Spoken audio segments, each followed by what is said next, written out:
Truth Espresso, episode 87. Face it, we all would rather sleep in this morning. That's why God gave us espresso, to kickstart our zombified corpses into hyperdrive. And now, giving your mind and soul the morning shot of truth it craves. This is Truth Espresso with Daniel Minnick.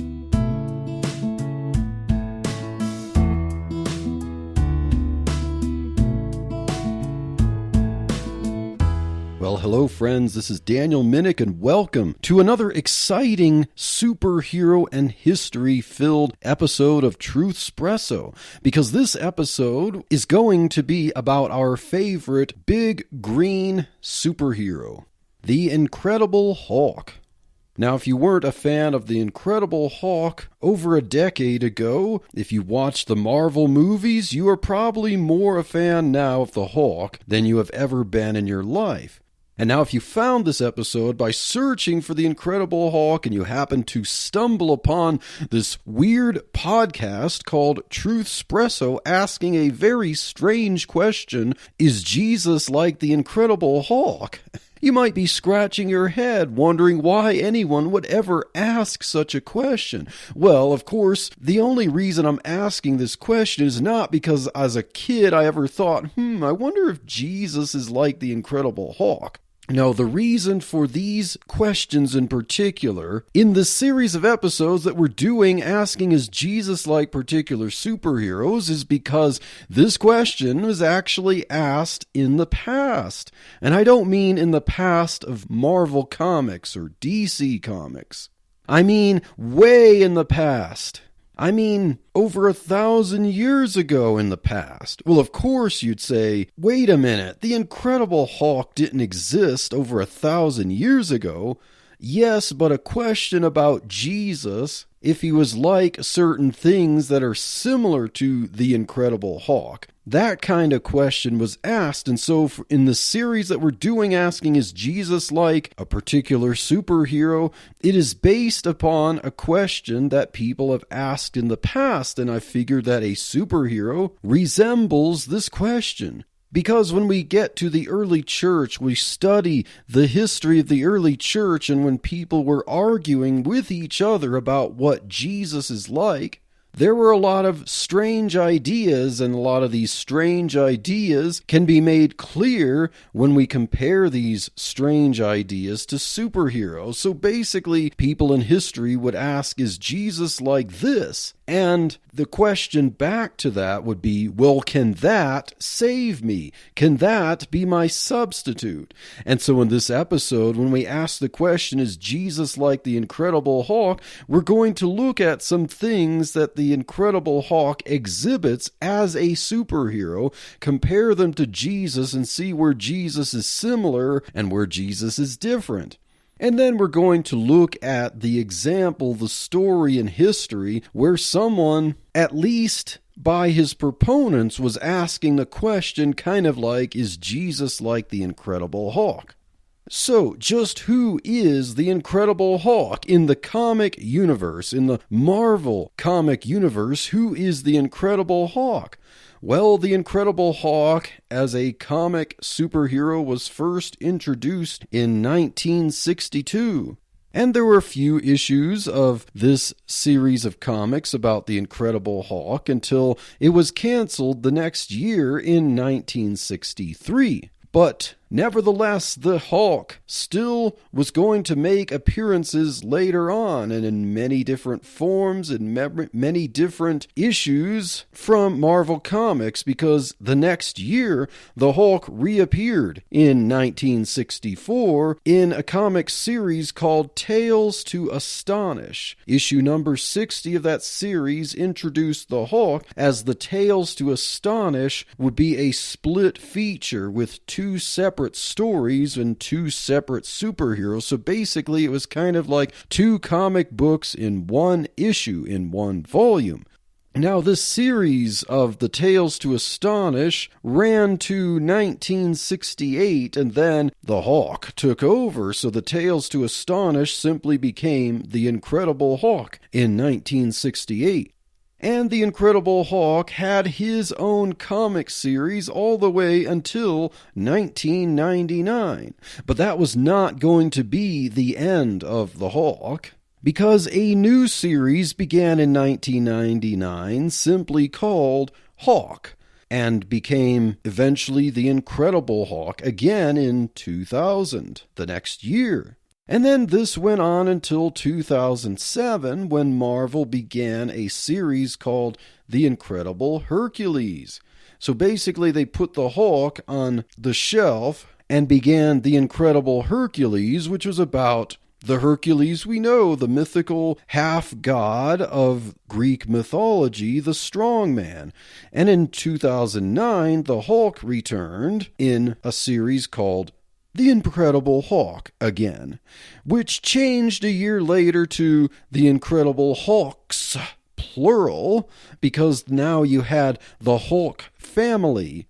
Then the next year, after that, being the year 2011, it was The Incredible Hulk again until 2013. And then The Indestructible Hulk ran from 2013 to 2017, and then The Incredible Hulk again in 2017 to 2018, and then The Immortal Hulk from 2018 onward, and we will see how comics about The Incredible Hulk change names and change series over time, since Marvel has seen fit to do that a lot with this particular superhero.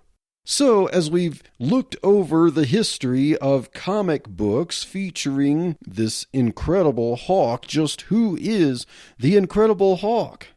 Well, the Incredible Hawk started off as an introverted scientist by the name of Dr. Bruce Banner. And scientist Bruce Banner finds himself a victim of some gamma radiation that poisons his cells, and when he becomes angry, some alter ego comes out, this very strong alter ego, a very tall, large, and muscle-bound green monster comes out called the Hulk. And the Hulk used to be gray, and then it's changed his color to green later on. And where Dr. Bruce Banner is a very intelligent scientist, when he becomes the Hulk's mind is less intelligent, but more prone to going on rampages and smashing things up. And the Hulk has the ability to run fast and jump high, primarily because of the strength of his muscles. His legs allow him to jump really high, like pretty much jump up to an airplane in the sky, and strong enough to smash up buildings. And so what we see here is a superhero who is not always a superhero, because Bruce Banner is, under other circumstances, ordinarily human. He's like a smart scientist human being, but then once the Hulk comes out, there you have what could be considered a divine nature. And so that brings us to how we can compare Bruce Banner and the Incredible Hulk to Jesus. So let's ask the question, how is Jesus like the Incredible Hulk? Well, Bruce Banner is fully human, as I mentioned. Now, apart from gamma radiation affecting his cells, which a human being can have gamma radiation affect his cells too. So Bruce Banner is fully human. And Jesus, as we have contended, is also fully human, so they have that similarity in nature. Both are intelligent and both are fully human. And now, as I said before, if we describe the superhero of the mighty, the Incredible Hulk, the big green monster, we can describe the Incredible Hulk as divine. This is a divine nature. He has incredible strength that can help him lift heavy objects, break solid structures, and not break much of a sweat. He could run fast. He can jump high. as I said, because of the sheer strength of his muscles. And although Jesus never exhibited superhuman strength like a Samson or Incredible Hulk, Jesus is also fully divine. Jesus has two natures, fully human and fully divine. And so Bruce Banner and the Hulk share the same body. You never see Bruce Banner and the Hulk in the same room at the same time. It's either one or the other. And so the two share the same body. So couldn't we then say that the Incredible Hulk and Bruce Banner, we have one person with two natures, right? I mean, have we found our superhero analogy for Jesus? If we contend that Jesus is one person, the incarnate Son of God, with two natures, divine and human. Well, not so fast. When it comes to Bruce Banner and the Incredible Hulk, are we really talking about one person with two natures? Or are we talking about two different persons, like each nature has its own person? Because surely Jesus is not schizophrenic. Jesus is not two different persons. He's one person. That's the incarnation. He took on a human nature. And so it's the one person who operates the two natures. So this is how we can answer the question, how is Jesus different from the Hulk? Now, obviously, as I said before, Jesus was not exhibiting human strength. He didn't turn into a giant green monster anthropomorphic creature who smashed things up. But if we just have the loose comparison of humanity and divinity, we see two natures in this Dr. Banner and Incredible Hulk character. But that can't be what Jesus is like. If we think of Dr. Jekyll and Mr. Hyde, which was an inspiration for the Hulk, could we really say that those two identities are the same person? One person takes over the body and acts, then the other person is somehow suppressed or rendered inactive for as long as the particular person who's active is active. When Bruce Banner is active, the Hulk is inactive and is suppressed. And when the Hulk is active, Banner is suppressed and unconscious somehow. In fact, Banner can find himself basically waking up to the strange environment of a wreckage and not remembering what happened when the Hulk was in charge. So let's just picture this illustration. If we think of Jesus kind of like the Incredible Hulk, how does that turn out when we interpret scriptures of Jesus acting in his humanity and acting in his divinity? So here we have Jesus like Bruce Banner falling asleep in the back of the boat. And then the storm comes. And then all of a sudden, the disciples are scared and they're trying to wake up Jesus and say, "Master, do you not care that we perish?" And then all of a sudden, Jesus gets angry and then the divine nature comes out. And then Jesus stands up and says, "Peace, be still." And then the disciples say, "What manner of man is this that even the wind and the sea obey him?" And Jesus grunts, "The Hulk has spoken."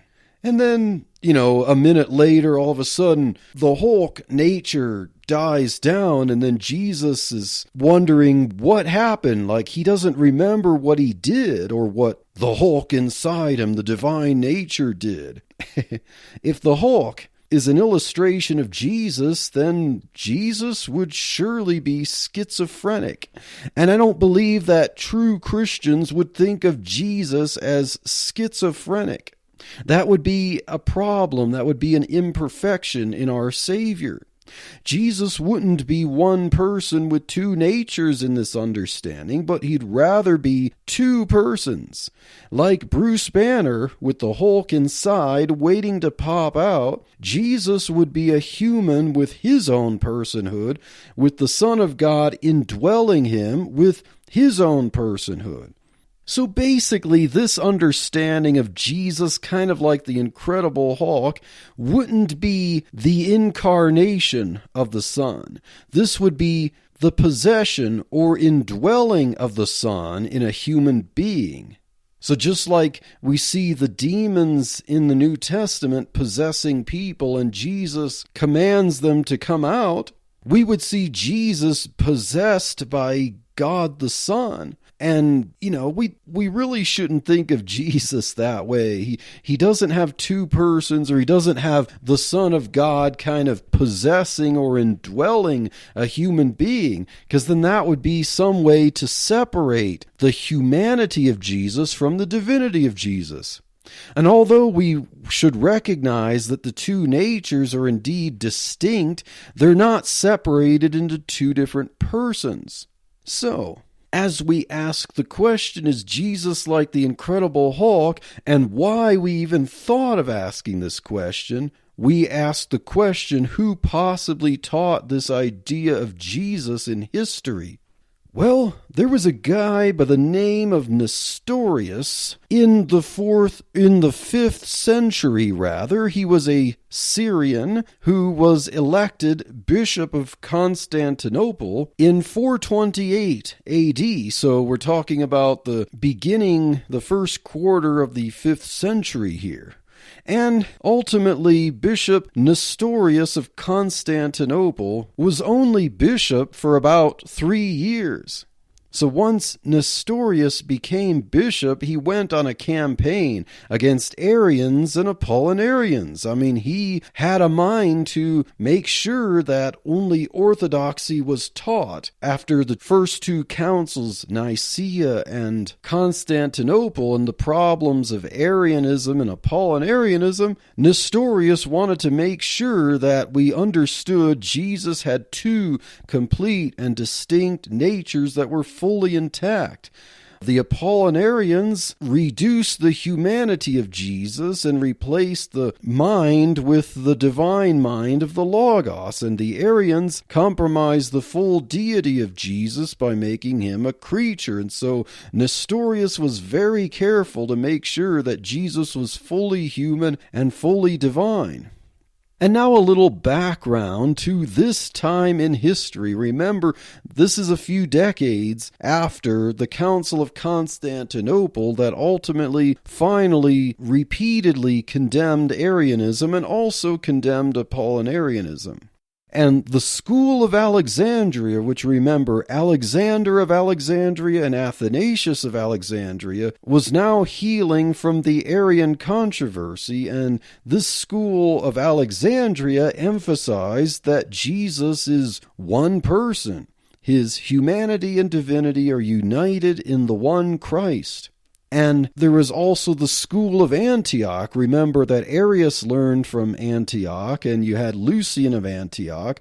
The school of Antioch was also healing from the Arian controversy, and their emphasis was the fact that Jesus had two distinct natures. They did not want to compromise his deity or humanity. So you had Alexandria emphasizing the one person of Jesus who had two natures, and you had the school of Antioch that emphasized the two full and distinct natures with the one person of Christ. So essentially, these two schools believed the same thing, but they had different emphases. They were trying to be careful about different particulars. And one problem giving the background of this dispute was the recent changing definition of words and how they would be understood in Latin, Greek, and Syrian contexts. In Greek, in particular, there were several terms that theologians used to understand Jesus in terms of how he is one person with two natures. Remember, we had ousios from the Arian controversy, homoousios, homoiousios, and heteroousios. And ousios meant substance. We also had physis, or, where we get the word physics from. We're talking about physical, nature. type of thing. So substance, nature. Then we have hypostasis, which is a biblical term that's found in Hebrews chapter 1, verse 3, where Jesus is called the exact representation of God's person, or the character tes hypostaseos. So hypostasis. That refers also to nature. And then you have prosopon, which was a term that Nestorius focused on a lot, and this generally meant person, although different theologians could possibly use this term differently. So for Nestorius, who was Syrian, his struggles seemed to be to communicate his understanding of things using these terms without making other bishops gasp in horror. And one particular dispute when referring to the theology of Jesus was a dispute between Alexandria and Antioch. And this dispute was over how to refer to Mary. Alexandria referred to Mary as Theotokos. This was really a statement about who Jesus is. So the word Theotokos meant God-bearer. So they were emphasizing the deity of Jesus Christ by referring to Mary as Theotokos, or God-bearer. They wanted to be clear that Mary bore indeed God in her womb. The one who was conceived in Mary was truly divine as well as human. Since Jesus is one person, Mary properly bore the one who is God in her womb. We should be sure of the divinity of Christ from the beginning, lest we be guilty of adoptionism or Arianism, and this is the emphasis of the Alexandrian school. So the Antioch school referred to Mary as Anthropotokos. This was to be clear that divinity had no origin. They didn't want to refer to Mary with a term that would seem to indicate that she originated the divinity of Jesus Christ. As Jesus is fully human as well as divine, he was truly human as one conceived in Mary's womb. So according to the school of Antioch, we should not confuse the two natures, lest we be guilty of Docetism or Apollinarianism.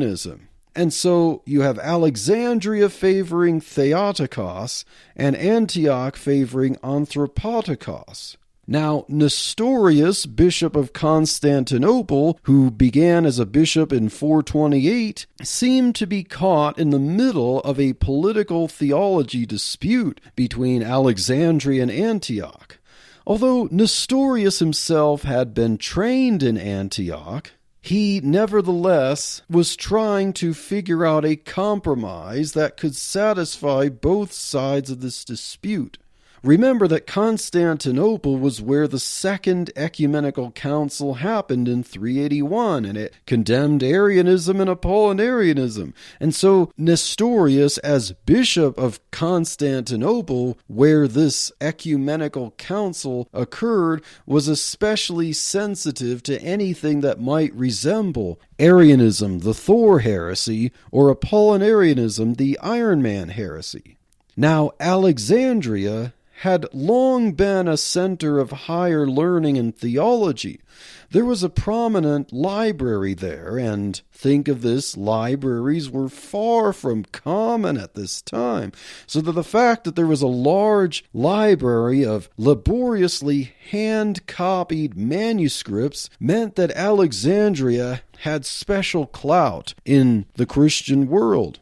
Now, Antioch had its own pedigree. Antioch, if you remember from the Bible, was where the disciples were first called Christians. It was the region in Turkey where the apostles themselves established a base of operations. And what about Constantinople, where Nestorius was elected bishop? Constantinople was a city that the Emperor Constantine himself had built, and he declared that Constantinople is the new Rome. It was new as a city for a church with a bishop, Naturally, the bishops of historically significant cities like Antioch and Alexandria didn't really view the bishop of Constantinople very highly.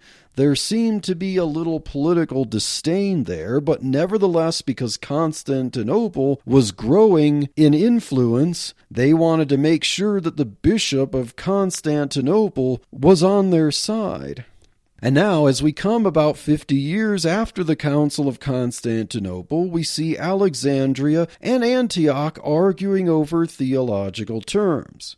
Now, since Alexandria emphasized the deity of Jesus and the unity of his natures in his singular person, they favored calling Mary Theotokos. This meant Mother of God or Bearer of God. Now, this wasn't intended at that time to deify Mary or venerate her. The term was really a description of who Jesus is. It emphasized the fact that the one whom Mary bore in her womb was indeed God. And those in Antioch favored calling Mary Anthropotokos, or Mother of Man, or Bearer of Man. They were afraid of compromising the humanity of Jesus. They surely held to the deity of Christ, but they were afraid that Theotokos might lead to the idea that Jesus' divinity originated from Mary. So obviously both sides had their legitimate concerns. And Nestorius, being caught in the middle, wanted to harmonize both sides. He proposed the term Christotokos to emphasize that Mary bore Christ in her womb. Nestorius asked questions like, does God have a mother, and could we say that the divine Logos is 2 or 3 months old? Nestorius, like the Antiochians, although Nestorius was Syrian and became Bishop of Constantinople, Nestorius was concerned with compromising the distinction of the two natures of Christ. He wanted to make sure that deity was fully deity and humanity was fully humanity. He was also concerned that Christians understand that the incarnation did not diminish or change the deity of Christ. So, as Nestorius preached his case and against the term Theotokos, a certain Eusebius of Dorylaeum kind of did what Martin Luther did about 1100 years later. If you remember the nailing the theses to the wall of the doors of the church at Wittenberg, although Eusebius was not yet a bishop, he attached a challenge to Nestorius's teaching to the door of the Hagia Sophia that accused Nestorius of the adoptionism error of Paul of Samosata. Now, if you haven't listened to the previous episode, I would encourage you to listen to that, because we talk about Paul of Samosata and adoptionism and the idea of the Logos, the divine Son, indwelling a human. And so this seemed to be similar to what Nestorius seemed to be teaching as he rejected Theotokos. He was dividing the natures, and therefore the suspicion was that he thought that the Son indwelt a human being, with a human person, and thus had two persons. Now, Nestorius wrote to Celestine, the Bishop of Rome, to plead his case, and Eusebius of Dorylaeum seemed to have a vendetta against Nestorius and sent him copies. He sent the Bishop of Rome, Celestine, copies of Nestorius's sermons against the term Theotokos. He believed that Nestorius's own words were good enough to condemn him. And then, adding insult to injury, this was just the beginning of Nestorius's troubles. Cyril, the bishop of Alexandria, was also furious with Nestorius. Cyril wrote 2 letters to Nestorius explaining how Christotokos resulted in heresy. Not that Mary didn't legitimately bear Christ in her womb, but rejecting Theotokos, in Cyril's mind, was splitting Jesus into 2 persons. Cyril believed Nestorius was separating the 2 natures of Christ to where there were really 2 persons, or what he called 2 sons in him, a human son and a divine son. Now, Cyril followed up Nestorius's letter to Celestine with his own letter explaining his case against Nestorius. So Celestine had a letter from Nestorius trying to defend himself, and then letter from Cyril explaining why he believed that Nestorius was a heretic.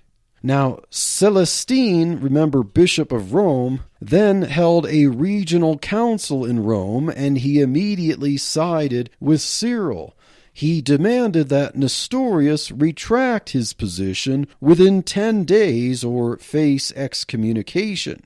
Now, John of Antioch, John, who was a bishop of Antioch and a friend of Nestorius, still nevertheless pleaded with Nestorius to accept the term Theotokos and understand it as orthodox. John thought that Nestorius would not be able to fight against this, and he would paint himself into a corner here, fighting over this particular term. John of Antioch wrote Nestorius a letter that urged him to give an acceptable answer showing his orthodoxy in accepting the term Theotokos before the 10 days were up. And John reminded him of all the agreement among bishops that were against him. Nestorius, possibly remembering that Arian resurgence and the non-solution of Apollinarianism, felt that he should stand his ground. So Nestorius did not recant, and so therefore Celestine excommunicated him. And now Cyril of Alexandria, who was ever the politician, and he was determined to crush Nestorius, held another council in Alexandria that naturally determined that Nestorius was guilty of heresy. So now Nestorius was in bad favor with the Bishop of Rome and in bad favor with all the Alexandrians there. The Bishop of Rome agreed to have Cyril, the harsh critic of Nestorius, write up a list of 12 anathemas that Nestorius would then be required to sign. Ouch! And now Nestorius then, not willing to give up, appealed to Emperor Theodosius II at the time to hold an ecumenical council to determine his fate. Obviously, Nestorius felt that the regional politics were biased against him. I wonder why. He had his allies in Antioch, and he wanted some fair representation of an ecumenical council where there weren't just politics against him. So the next year, in 431, Emperor Theodosius announced an ecumenical council to settle the issue of whether Nestorius was teaching heresy or not. The emperor himself never actually attended this council, but he assigned a guy by the name of Candidian, who was a count, so Count Candidian, to oversee the council. One problem with this council in Ephesus was that some of the bishops faced difficulties getting there. Different waves of bishops arrived in different times. Unfortunately for Nestorius, his ally John of Antioch and John's companions had a rough time getting to the council and arrived quite late. While John and the Antioch party were en route, Cyril, ever the politician, as I said before, found his way to holding the chair of the council. Most of the bishops present were on Cyril's side. Cyril convinced the count, who was originally against letting him have that position, that he was fit to lead the council. So eventually Cyril, who was very good, very persuasive, very eloquent, and very good at writing, was able to convince Count Candidian that he was right and that he could lead this council. Now, Nestorius arrived late, and Nestorius refused to attend the council while his allies were still en route. And Cyril used his influence to hire some monks through his ally Memnon, the archbishop in Ephesus, to block Nestorius from having any access to the churches in Ephesus. Obviously, these monks were not the reserved, quiet, monastic type. They were the century bouncer thug type. Either this measure was to deny Nestorius, whom Cyril considered a heretic, from fellowshipping with the saints, or to prevent him from gathering support when the council was not in session. Now, whatever the case, Cyril was not afraid to use violence to get the result he wanted at Ephesus. And as Nestorius attended the council and he perceived that it was stacked against him, with Cyril essentially officiating it, he protested it as an injustice. The council's first session in June condemned Nestorius and his writings and affirmed Theotokos as the doctrinally correct term, and thus marked the end of the Third Ecumenical Council in 431. At least somewhat. By the time John and the Antiochians arrived, the council had ended 5 days prior. Expectedly, John and his allies were furious when they got the news that the council was over and had condemned their friend Nestorius without their presence. They had faced illnesses. They had even seen death among their party in the process of getting there. They had traveled a long time, apparently all for nothing. They were not happy campers there. So John and his gang decided to hold their own council there at Ephesus.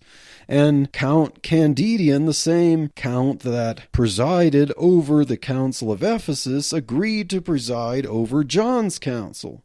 This second but non-ecumenical council at Ephesus excommunicated Cyril as promoting Arianism and Apollinarianism. Even the emperor agreed then at first with Nestorius, but the original council at Ephesus resumed after their first session. So 6 more sessions of the official council at Ephesus through the month of July in 431 solidified the council's original decree and branded Nestorius a heretic, and also excommunicated John of Antioch and some of John's followers that he happened to have left. Now, many of John's followers actually switched sides on him, while he gained significantly fewer from the other side to his side. The Council of Ephesus in 431 also dealt with Pelagianism as a heresy. Now, at this point in history, I have skipped the life of Augustine and his disputes with both the Donatists and the Pelagians. So basically, according to what history has for us, Pelagius and his followers emphasized the concept of free will to the point that all humans were like Adam and had no inherited sin nature, and that we are all capable of saving ourselves, and that the grace of God was needed only when we failed to live justly, and that the cross was a complementary option when we failed to perfect ourselves to the law, which was always a viable option for salvation. Now, this episode, of course, is not about Pelagianism, it is about Nestorianism, but I figured we could get a little background there because the Council of Ephesus not only condemned Nestorianism, but it also condemned Pelagianism.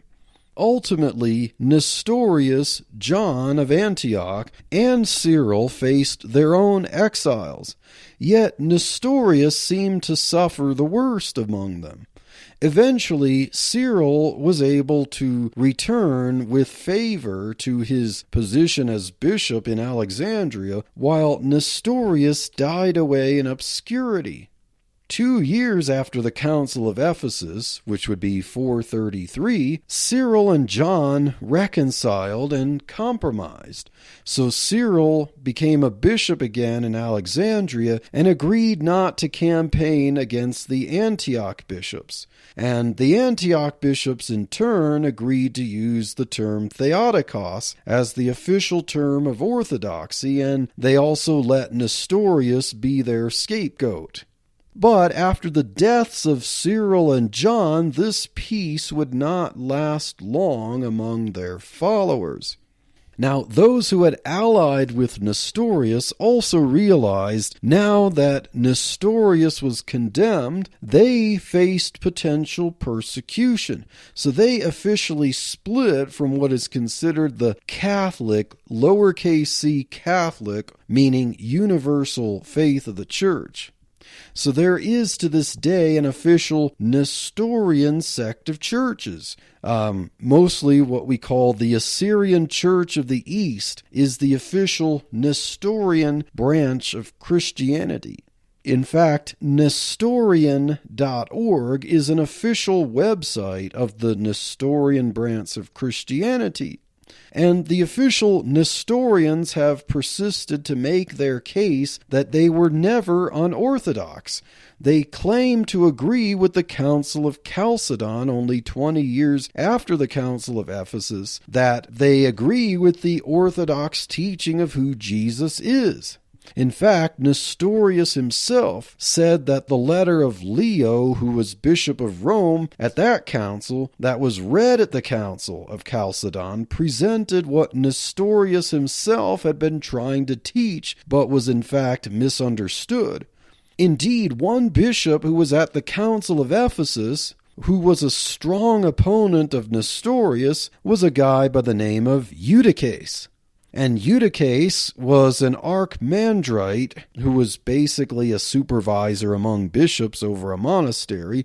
Now, Eutyches, who joined in condemning Nestorius at the Council of Ephesus, would eventually have his own controversy and would become the subject of the next ecumenical council, the Council of Chalcedon in 451. So remember, the Council of Ephesus was 431, and the Council of Chalcedon will be in 451. So this was just 20 years after the Council of Ephesus. And Eutyches held the kind of extreme views about Jesus that Nestorius himself had feared were what Cyril was trying to promote. He thought Cyril was trying to teach what Eutyches eventually taught. And Eutyches will, in fact, be the subject of the next superhero episode. So, from telling this story, it may sound to you like I'm siding with a heretic here. Not really. But, recently, some theologians and historical scholars are divided over whether Nestorius was truly a heretic or whether he was misunderstood and unable to communicate his orthodoxy correctly. So Nestorianism is the teaching as described by the opponents of Nestorius. According to this teaching, Jesus is essentially two persons, a human person and a divine person. Basically, the Logos of the Son indwelt the human Jesus from conception to give him two natures. So Jesus, in Nestorianism, was essentially like the Incredible Hulk. He was Dr. Bruce Banner and the Hulk in one body. He was schizophrenic. He isn't one person with two natures, he is two persons with two natures. But Nestorius contended that that was not what he was trying to teach, and some modern theologians have started to wonder if perhaps Nestorius was misunderstood. So what we call Nestorianism may not in fact be what Nestorius himself taught, because after all there was a lot of politics, and Cyril of Alexandria was definitely a politician. So, although Nestorius himself may have been misunderstood and may not have actually been guilty of what is now called Nestorianism, this doesn't mean that there are no adherents of this idea of Jesus like the Incredible Hulk. This doesn't mean that there isn't a genuine Nestorianism. So even if Nestorius himself was not a Nestorian, this doesn't mean that there aren't legitimate Nestorians. In fact, modern oneness Pentecostalism basically views the incarnation of Jesus similar to Nestorianism. Although oneness is a form of modalism or Sabellianism, a modalistic idea of Jesus is forced to think of him either as God the Father animating a body like Apollinarianism, the Iron Man heresy, or God the Father indwelling a full human with his own human personhood. So that would be like a Nestorianism, the Incredible Hulk heresy. And I myself have engaged oneness proponents many times online. I have discussed their ideas of Jesus with them, and I have developed the term Unitarian Nestorianism to describe the oneness view of the Incarnation. Although historic Nestorianism is Trinitarian, oneness, out of necessity, takes a Nestorian understanding of the Incarnation to maintain God as one person and Jesus as two natures. But Jesus becomes schizophrenic with God the Father indwelling him rather than the Son as the Son, being the divine second person of the Trinity, taking on a human nature without adding another personality. Also, I have one time encountered a true Trinitarian Nestorian online. I argued with a guy who claimed to be reformed in his theology, but he explicitly affirmed that, yes, Jesus is two persons, because one person cannot have two natures, he contended. He divided Christ into a human and divine person. He was truly a Nestorian of the worst variety. In that same conversation, his opponent that he was first arguing with also had the opposite view of Jesus, that the two natures were basically mixed together into one nature or somehow changed or compromised. So as I engaged that conversation, I argued against both of them, maintaining that the truth of the hypostatic union, Jesus as one person with two natures, demands that Jesus be one person with two full and distinct natures that are not divided into two persons, but the natures are also not mixed together to compromise either nature. Fun times there. Yet basically the arguments I was giving for the orthodox understanding of Jesus against these two extreme positions were basically the arguments that Christians had to deal with during the 5th century, with Nestorianism on one side and Eutychianism on the other side, and the next superhero episode will be about Eutychianism. So let's end this episode by addressing the question, what are the problems with Nestorianism? Well, simply put, Nestorianism denies substitutionary atonement, as every heresy about Jesus does. If Jesus is a split personality such that the divine Logos was distinct from a human personhood, then it is as if the Son of God possessed a human from conception. Possessed, indwelt, not incarnated. The Son then essentially drove and manipulated a man by living inside him to live according to the law and go to the cross. But if a singular person who united the two natures didn't experience death on the cross, the atonement would not be sufficient. If only a human died on the cross and the Son basically drove him to the cross by indwelling or possessing him, the problem is still the same as with the Batman heresy where Jesus is only human. It's not too different to say whether Jesus is just a human or whether Jesus is just a human with God indwelling him or possessing him. One who is human cannot bear the atonement for all the saints. Whether or not the divine Son indwells him and drives him to do so is immaterial. The divine person of the Son must himself participate and experience the atonement for it to have the quality that we understand that it does according to the Bible. Now, as I told the story about Nestorius, Cyril of Alexandria certainly had his problems as a thug and a politician, but I would say that his theology was correct. He came up with what is called the communicatio idiomata, or the communication of the properties. So since the two natures are united in the one person of the divine Son of God, the one person experienced fully both natures. We can make doctrinally correct statements that communicate the properties of one nature across the other to the person while maintaining the distinction of the natures. Now, if that sounds confusing, I'll give some verses so that it makes some sense. So here are some biblical examples. 1 Corinthians 2 verses 7 through 8 say, "But we speak the wisdom of God in a mystery, even the hidden wisdom which God ordained before the world unto our glory, which none of the princes of this world knew, for had they known it, they would not have crucified the Lord of glory." Crucified the Lord of glory? If the Lord of glory, just as God in the Old Testament is referred to as the God of glory, the Lord of hosts, you can't crucify God, can you? Well, you can crucify the incarnate Son of God. So because the Son of God is one person with two natures, you can crucify the Lord of glory.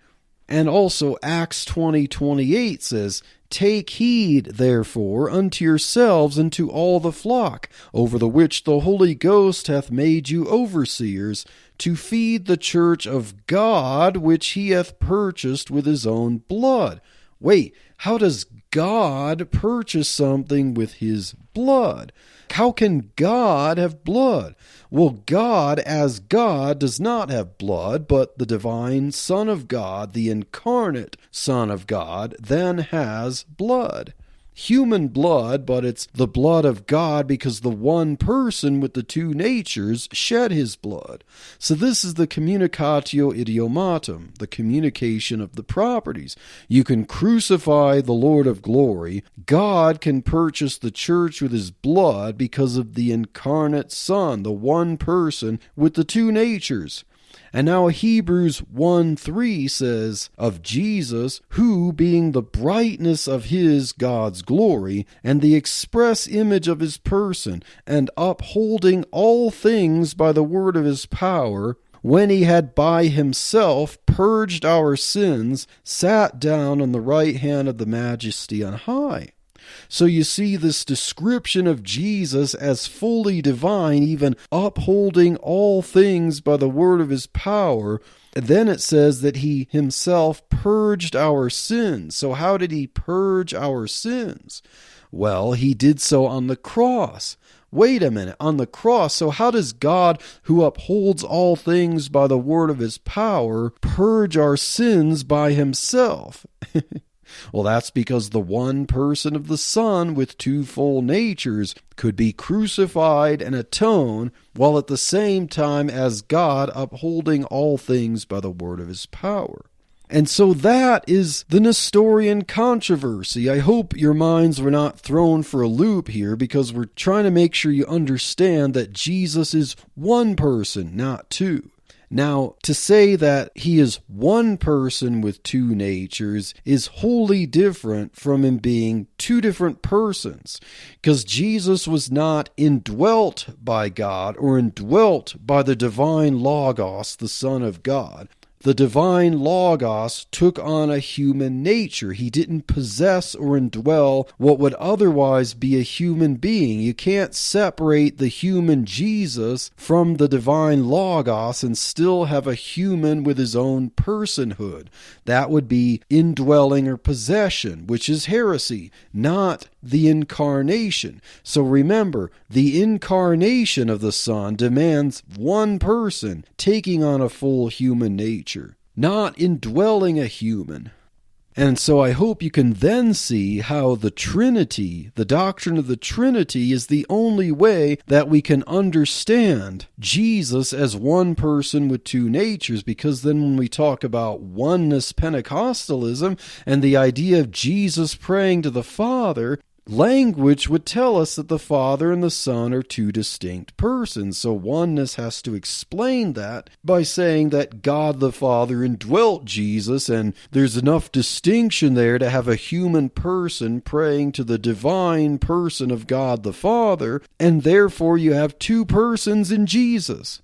But only with the Trinity can you properly have an incarnation, because only with the Trinity do you have one person taking on a full human nature without adding another person to himself. And that's the only way that you can even have the term incarnation make any sense, because incarnation and indwelling or possession are completely different. Jesus is not God indwelling him or possessing him like a demon possesses a human being. There's a difference with the incarnation. It's one person, not another person inside him that sometimes acts and comes out through the same body. So Jesus was not like the Incredible Hulk. The Incredible Hulk, or the divine nature of Jesus, was not like another person speaking through that body and sometimes coming out and acting to do amazing things and then relinquishing control of the body back to the human person. No, Jesus is one person, and the two natures are united in that one person, and that is the only possible way that we could have substitutionary atonement. And now, stay tuned for the next episode of this series where we discuss the other extreme, Eutychianism.